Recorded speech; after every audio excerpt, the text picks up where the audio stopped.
Halo Sobat Adsense, salam pintar. Jumpa lagi dengan Kak Sozia, tutor bahasa Indonesia adsense.id. Kali ini kita akan membahas soal-soal bahasa Indonesia yang akan membantu untuk meningkatkan pemahaman literasi bahasa Indonesia kamu. Yuk kita belajar!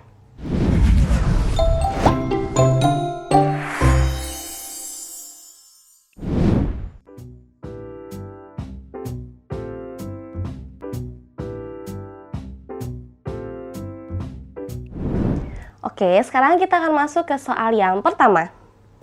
Jakarta CNN Indonesia, kapal selam KRI Nanggala 402 yang hilang kontak di perairan Bali sejak Rabu 21 April dini hari belum ditemukan setelah 72 jam lebih pencarian dilakukan. Kita harus optimis, kita memohon doa kepada segenap bangsa Indonesia semoga 53 orang bisa selamat, kata Julius kepada cnnindonesia.com, Sabtu 24 April. Kepala Dinas Penerangan TNI Angkatan Laut, Kadis Penal Julius Wijono optimis pihaknya bisa menemukan KRI Nanggala.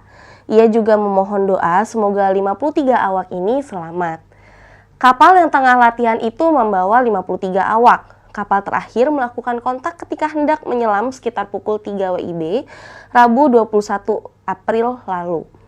Setelah berada di dalam air, kapal sudah tak bisa dikontak. Kepala Staf Angkatan Laut Laksamana TNI Yudo Margono mengatakan sekitar pukul 3 WIB sampai 3.30 geladak haluan KRI Nanggala masih terlihat oleh tim penjejak Sea Rider dalam jarak 50 meter. Kemudian pada pukul 3.46 Sea Rider memonitor periskop dan lampu pengenal dari KRI Nanggala yang mulai menyelam dan tidak terlihat. Pada 3.36 sampai 3.46 terus-menerus memanggil Nanggala tapi tak ada respons. Jadi seharusnya saat tenggelam tadi masih ada periskop, masih kelihatan. Namun ini langsung tenggelam, tidak ada periskopnya, ujarnya.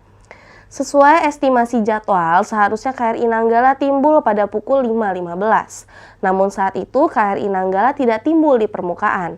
Pihaknya lalu memberlakukan isyarat submerged pada 46. Seluruh unsur dikerahkan untuk mencari KRI Nanggala 402 dan latihan ditunda. Yudo pun menjelaskan cadangan oksigen yang terdapat di kapal selam KRI Nanggala 402 mampu bertahan sampai 72 jam dari kondisi blackout. Jadi kemampuan oksigen apabila kondisi blackout itu mampu 72 jam. Jadi kurang lebih 3 hari. Mudah-mudahan sebelum itu bisa ditemukan, ucap Yudo dalam konferensi pers Kamis 22 April. Namun, setelah lebih dari 72 jam, kapal buatan Jerman itu belum berhasil ditemukan. Seluruh upaya telah dikerahkan untuk mencari kapal diawaki 53 orang personel TNI itu. Sejumlah negara juga telah mengirimkan bantuan guna mencari kapal yang telah dioperasikan TNI AL sejak 1981 itu. Negara-negara yang membantu antara lain Singapura, India, Australia, Amerika Serikat, dan Malaysia. Tim pencari terus berpacu dengan waktu lantaran cadangan oksigen di dalam kapal selam itu hanya sampai Sabtu 24 April dini hari. Kepala Pusat Penerangan TNI Mayor Jenderal Ahmad Riyad mengatakan pencarian kapal selam KRI Nanggala 402 kini disebar di 9 titik wilayah perairan Bali. Sesuai dengan data yang kami terima sampai sore hari ini ada 9 titik, kata Riyad saat menggelar konferensi pers di Bali Jumat 23 April.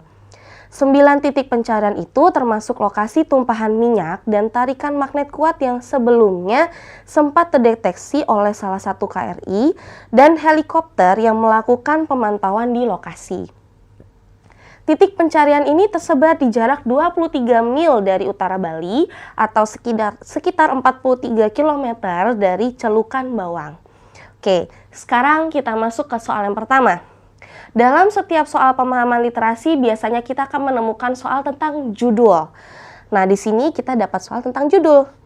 Apakah judul yang tepat untuk bacaan di atas? Oke, sama halnya dengan kita mencari pola kalimat dalam suatu kalimat, di mana biasanya terdapat ada subjek, ada predikat, ada objek, ada pelengkap, ada keterangan. Nah, sebenarnya untuk mencari judul tuh kurang lebih sama. Jadi kita disuruh mencari bagian mana dari pilihan jawaban yang memuat kalimat yang di dalam kalimat itu ikut menyebutkan subjek dalam bacaannya. Nah, kita tahu di dalam bacaan ini yang diceritakan adalah kapal selam KRI Nanggala 402. Berarti kita cari saja dari kelima pilihan jawaban yang mana saja sih yang memuat tentang kapal selam KRI Nanggala 402. Nah, tapi nih di pilihan yang A, kapal selam KRI Nanggala 402 hilang dari radar. Kita lihat yang B, pencarian kapal selam KRI Nanggala 402. Nah, dua hal itu sudah memuat tentang kapal selam KRI Nanggala 402. Kita lihat yang C. Kontak terakhir kapal selam KRI Nanggala 402. Masih ada kapal selamnya. Yang D. Kapal selam KRI Nanggala 402 terancam.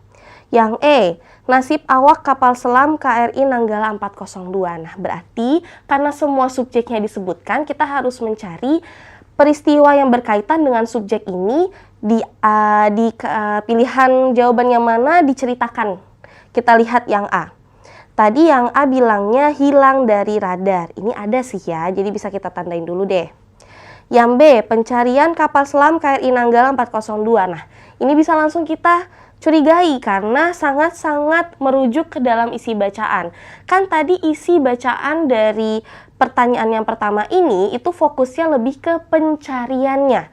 Jadi ini bisa langsung kita eliminasi. Oh, salah, maksudnya kita curigai ya, jadi kita tandai. Sekarang kita yang C, kita lihat. Kontak terakhir kapal selam KRI Nanggala. Memang di situ ada diceritakan tentang terlihatnya terakhir itu kapan, tapi dalam bacaannya itu bukan membicarakan tentang kontak terakhirnya. Jadi ini bisa langsung kita eliminasi ya justru. Nah, sekarang kita lihat yang D. Kapal selam KRI Nanggala 402 terancam. Terancam apa nih? Nah, ini kan tidak diceritakan lanjutannya ya. Jadi pemaknaannya masih terlalu luas untuk menjadi sebuah judul dalam bacaan. Jadi ini juga bisa langsung kita eliminasi. Kemudian yang E, nasib awak kapal selam. Di dalam bacaan ini itu tidak diceritakan nasib awak kapal selamnya bagaimana karena justru mereka sedang berusaha untuk ditemukan. Jadi ini juga bisa langsung kita eliminasi. Berarti kita punya dua pilihan jawaban yang kuat nih. Yaitu yang A, kapal selam KRI Nanggala 402 hilang dari radar, dan yang B, pencarian kapal selam KRI Nanggala 402. Nah, tapi seperti yang tadi kakak bilang, karena untuk pilihan yang B itu lebih merujuk kepada isi dari konteks bacaannya, berarti untuk pertanyaan nomor 1 ini kita pilihnya yang B. Oke. Sekarang kita masuk ke soal yang kedua. Karena bacaannya masih sama, berarti kita bisa langsung masuk ke pertanyaannya. Di sini, pertanyaan yang diberikan oleh soal adalah, berikut ini adalah pernyataan yang merupakan fakta dari bacaan di atas. Kecuali, nah jangan lupakan nih, ada kecualinya. Berarti kita cari yang bukan merupakan fakta.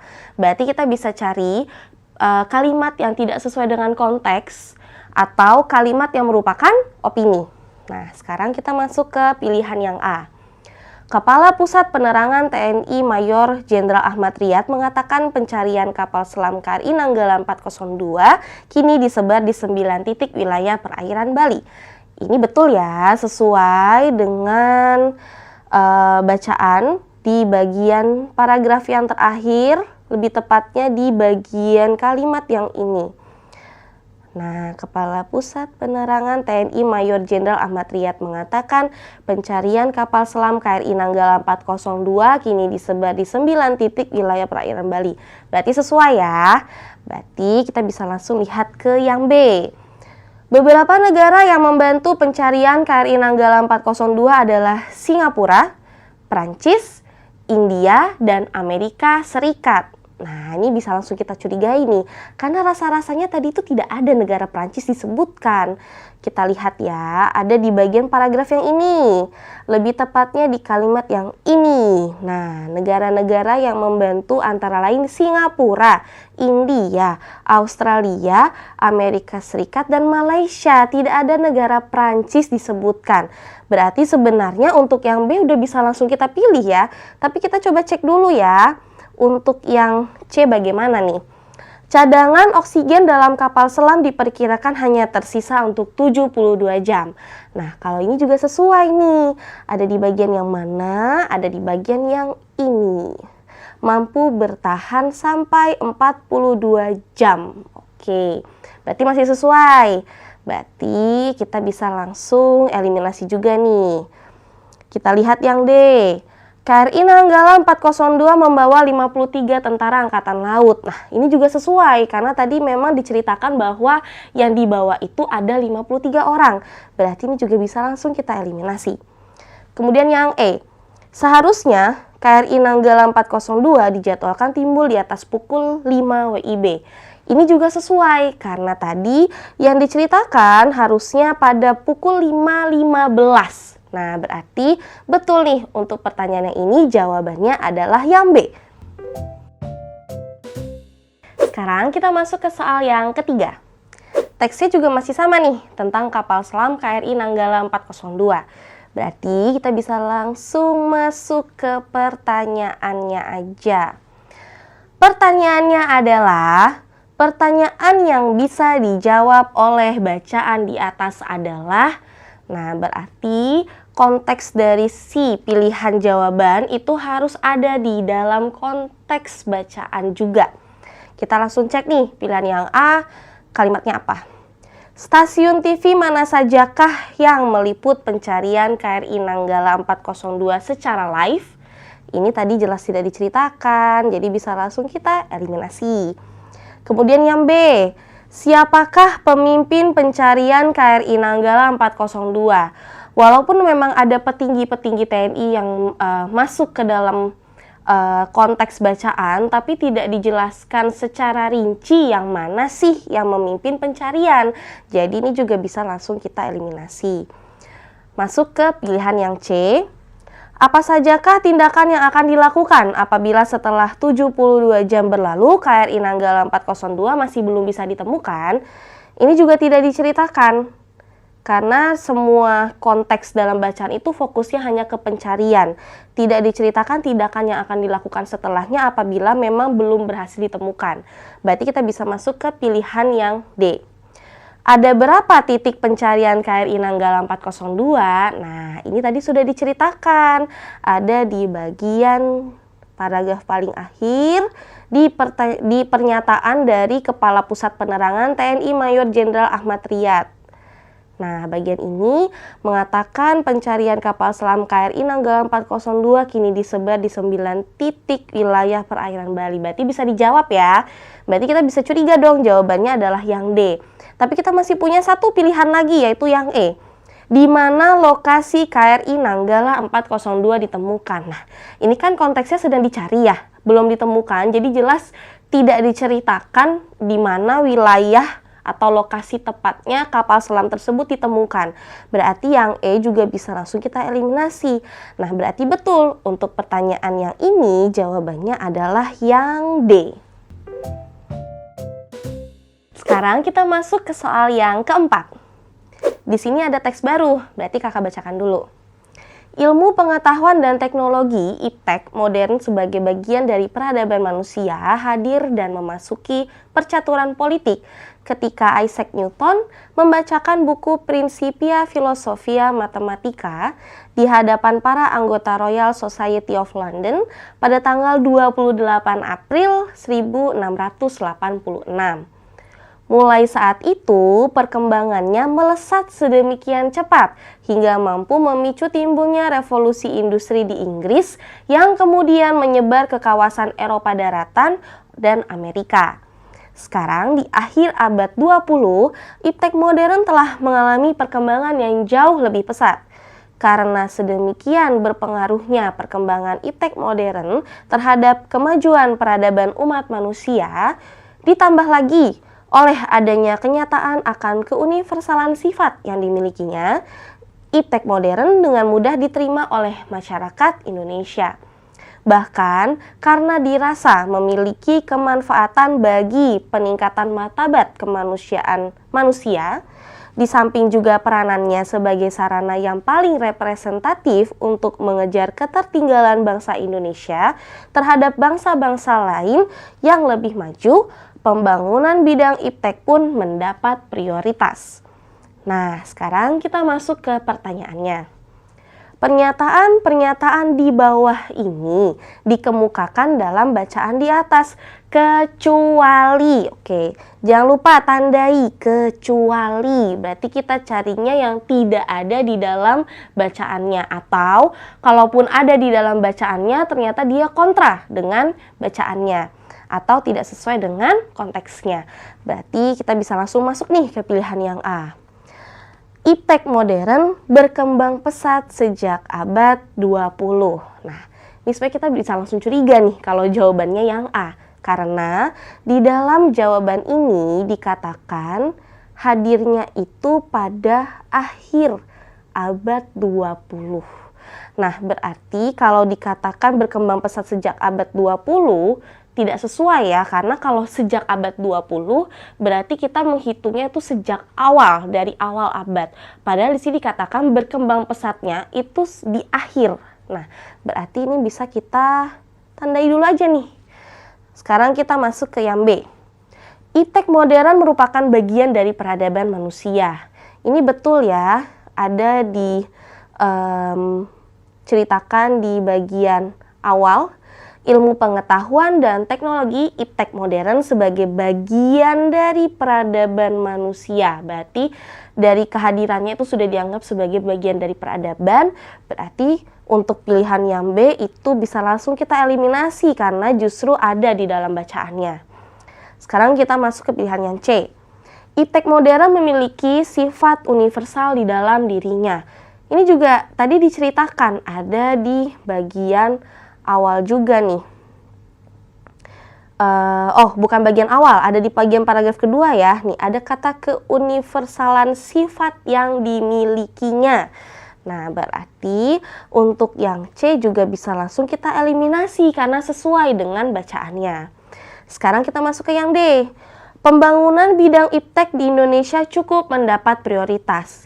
Ini juga diceritakan ya, ada terlihat di bagian yang paling akhir dikatakan bahwa bahkan karena dirasa memiliki kemanfaatan bagi peningkatan martabat kemanusiaan manusia, di samping juga peranannya sebagai sarana yang paling representatif untuk mengejar ketertinggalan bangsa Indonesia terhadap bangsa-bangsa lain yang lebih maju, pembangunan bidang iptek pun mendapat prioritas. Nah, berarti yang D juga bisa langsung kita eliminasi. Masuk ke yang E. Iptek memiliki kemanfaatan bagi peningkatan martabat kemanusiaan. Ini juga tadi sudah termasuk ya di dalam kalimat yang sudah kakak garis bawahi untuk menjawab pilihan yang D. Jadi yang E ini juga bisa langsung kita eliminasi. Nah, berarti untuk jawaban yang dari pertanyaan ini itu betul yang A. Sobat Adsense, demikian pembahasan soal-soal bahasa Indonesia yang akan membantu untuk meningkatkan pemahaman literasi bahasa Indonesia kamu. Semoga bermanfaat ya. Sampai jumpa lagi di video selanjutnya. Salam pintar! Sekian Sobat Adsense untuk video pembelajaran hari ini. Sampai ketemu lagi di video belajar berikutnya. Jangan lupa aktifkan notifikasi untuk video terbaru kami ya.